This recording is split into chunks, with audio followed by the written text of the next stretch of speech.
بسم الله الرحمن الرحيم. أنا مقعد وياي محمد عبد الله عبدي.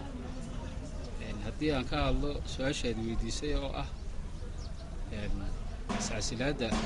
مشرح من الحين كبيرين حسب وعد. هدي أنا النهارده اللي يرتقى والله قلبه هذه أدبن وشو دويننا وإحنا لنا هواكم مع صنت. مادام تسكعس الشيء هرتانا قمرنا كرنال كسوا حسبي وأقل نكريوين أقل كادو كريه هنا maalinba qofka la doono ayaa laga kareeyaa taayinta waa ka oran lahaa Faysal Cali Waraabana waxaan oran lahaa gobolada galbeedka waxa ku yaala inaad caydo wax kale oo ugu soo hagaagaysa ma jirto ayaanu leenahay Cabdishaah Xasan Mataan hortaan soo dhaweynaa saaxiibkay in ka soo qabo inuu la daahay oo xilli hore la rabay hore waxaan u sheegay mar hore inuu xisbiga gudoomiyaha xisbiga ucid Faysal oo ku ciyaarayo hanka siyaasadeed ee dhalinyarada Jamaal iyo Abdulrashiid maantana suura gashay marka isaga waxaan leeyahay hortaan ka soo dhaweynaa hankaaguna ha sareeyo yaanu kaliya noqon ku xigeenimo laakiin ha noqdo in halka ugu sareysa ka qabato dalka su'aasha labaad oo ah tan xisbiga wadani horta reer awalka waxaan leeyahay ka tartamaya ku xigeenimo ka tartamaya war hankiinu muu gaadhi waayay inaad la dhigtaan cirro oo la tartantaan mise sidii qolada xisbiga kulmiin baa naguna taagantiin kaliya inaad noqotaan moogtay ku xigeenno horta waxaan leeyahay raggaas reer awal hankiinu ha dhaafo ku xigeenimo wala tartami kartaan dastuurkuna ninkama diidana cidna idima diidano tatawan iyaga saasan leh cirana waxaan leeyahay waa inaad ogolaataa in lagu tartami karo soo kala ogolaataa in kuwa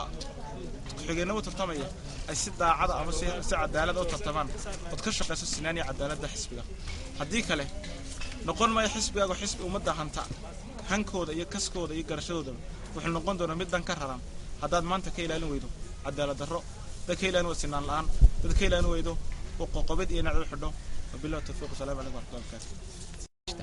بسم الله الرحمن الرحيم. مقاعد وحويان فارح اسمه فارح أبرار. إلهي بمحله. هدي أنك هالله مسألة مسألة عبدالرشيد حسن مطان. أنا وحنا أركا وحس كعادي. أوقفكو هدو أي سلنشان قادي ويان. isla fikirna noqon waayaan dadka ay xisbiga ku wada jiraan waxa weeyaan waad iskaga tagi kartaa oo macna weyn ma sameynayso waxa weeyaan Cabdirashiid waxaan maleynayaa arrinkaas inuu ku saxsan yahay waayo Cabdirashiid Xasan Mataan waa nin hanle waxa weeyaan waa nin xitaa u qalma inuu noqdo ilaa madaxweyne dalkan hogaamiyo sidaynu wada ognahay Cabdirashiid wuxuu hawlihiisii oo dhan uga yimid dalkan Soomaaliland iyo dadkiisa inuu horumariyo anigu markaa waxaan arkaa in xisbiga u cib de ma garanayo faraarqo hoostiisa jira laakiin Cabdirashiid uu ku saxsan yahay inuu xisbiga iskaga tago kulli waa nin hal loo xisbiye kala jira oo wali isla hursan oo in iska soo sharaxi karana ay possible haddaan ka hadlo xisbiga wadani iyo kulli waxaan imika ognahay xisbiga xisbul haakimka ee kulmiye baa la shaaciyay oo garanayna in musharaxa madaxweynaha iyo madaxweyne ku-xigeenka u tartami doona doorashada soo socota laakiin labada xisbiye kale wali isla hursan yahay mid wadiga arkayaba inuu ninkii ku-xigeenka u sharaxnaa ka sii tagayaba xisbiga wadanina wali maan aragnin yiri waxaan la tartamayaa gudoomiyaha xisbiga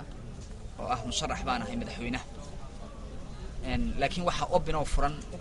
musharaxa madaxweyne ku-xigeenka oo dad badan baa yiri musharaxa madaxweyne ku-xigeenka anagu aan taaganahay oo halka nin gudoomiye ku-xigeenka wax uu xiran isaga ma jirto marka waxaan leeyahay golaha dhexe xisbiga wadani xisbigu ma nin baa iska leh mise waa xisbi qaran oo dad badan ku jiraan waxaan jeclaan lahaa inaanu aragno haddaan nahay bulshada reer somaliland xisbiga wadani oo xitaa guddoomiyihiisa lala tartamayo laleeyahay madaxweynaha baan u sharaxanahay taasina waan jeclaan lahaa inay dhacdo oo golaha dhexe ay arrinkaa aad uga shaqeeyaan in ciro laftiisa lala tartamo dimuqraadiyadduna saasay ku hirgalaysaa in xisbiyada dhexdeedii xitaa laga arkay inay dimuqraadiyad iyo cadaaladi jirto taasaan leeyahay xisbiga wadaniga anigoo magacaygu yahay Salaamaan Cali Madal kana mid ah dhalinyarada gobolada galbeedka waxaan ka hadlayaa imika xisbiyadan aan wali gudagelin doorashadoodii madaxweynaha lagu soo dooranayay iyo ku-xigeenada waa sida xisbiga ucid iyo xisbiga wadani waxaan leeyahay waxaanaad ka sheekaynaysaan dimuqraadiyad baa jirta iyo balaayikajin baa jirta idinka halaynaga dhex arko ucid iyo wadaniyow waa inaa fay ninka madaxweynaha lala tartamaa golihiisa dhexe lagula dhex tartamaa siiba ciro ninka la yidhaahan sheegaya anugu waa inaa ciroy dimuqraadiyad haddaad sheegayso kursi kuu xidhan adiga aanad ka dhigin oo laga dhigaa dimuqraadiyad lagula tartamo ood ku soo baxdaa golaha dhexe inaad ka soo dhex tartantaa hadday dimuqraadiyad jirto ku-xigeenkaaguna sidaasoo kale annaga ha noo soo dhigin kursi ku-xigeen unbaa loo tartamaya golaha dhexe laisku dhaafinayaa ee waa inaad keentaa adiga laftarkaagu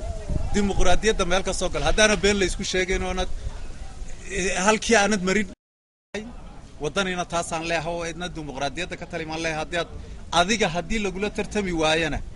waddaniyow halkaasaad ku qalantahay ciroowe waxba hasi soo dhigin haddii aad rag kula tartamaad keeni weyda xisbiga oo golaha dhexe baan la hadlayaa anugu golaha dhexe xisbiga waddani cirra haddaad dhabar tukaanla ka dhigtaan